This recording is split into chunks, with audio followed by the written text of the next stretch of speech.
They fined me for having a broken porch light after their president burned my house down. My name's Daniel Carter.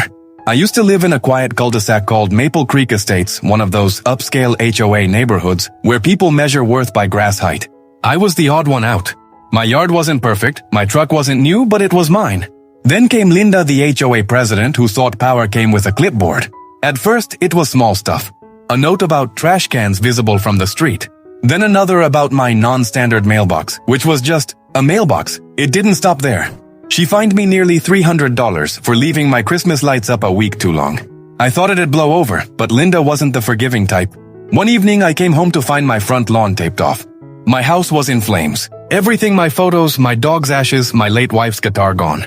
The fire department said it was electrical, but somehow, the security footage from the HOA cameras vanished the next morning.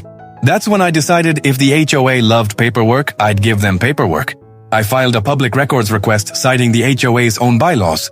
Turns out, all those common area cameras were technically owned by the homeowners, plural. That meant I had rights to the footage. And guess who was on it at 2:14 a.m., walking from her garage with a can of gas? Linda. I didn't confront her. Not yet. I hired a lawyer, quietly turned it over to the police, and played dumb when she fined me again, this time for the scorched grass. You could almost smell the arrogance on her letters. 4 months later, I got called as a witness to testify. Linda strutted into court like she owned the place, until the prosecutor rolled the footage in front of the jury. The look on her face, watching herself lighting my siding like it was a campfire, was the kind of silence you never forget. She got 12 years for arson and insurance fraud. Turns out, she'd been embezzling HOA funds too. The community disbanded after that. The fancy Maple Creek Estates sign? A contractor bulldozed it 2 weeks later. I rebuilt my house smaller, simpler, no HOA. I even put up a mailbox identical to the one she hated so much, as a reminder that no one should ever lose sleep over control freaks in board meetings. Pride may build fences, but truth burns them down.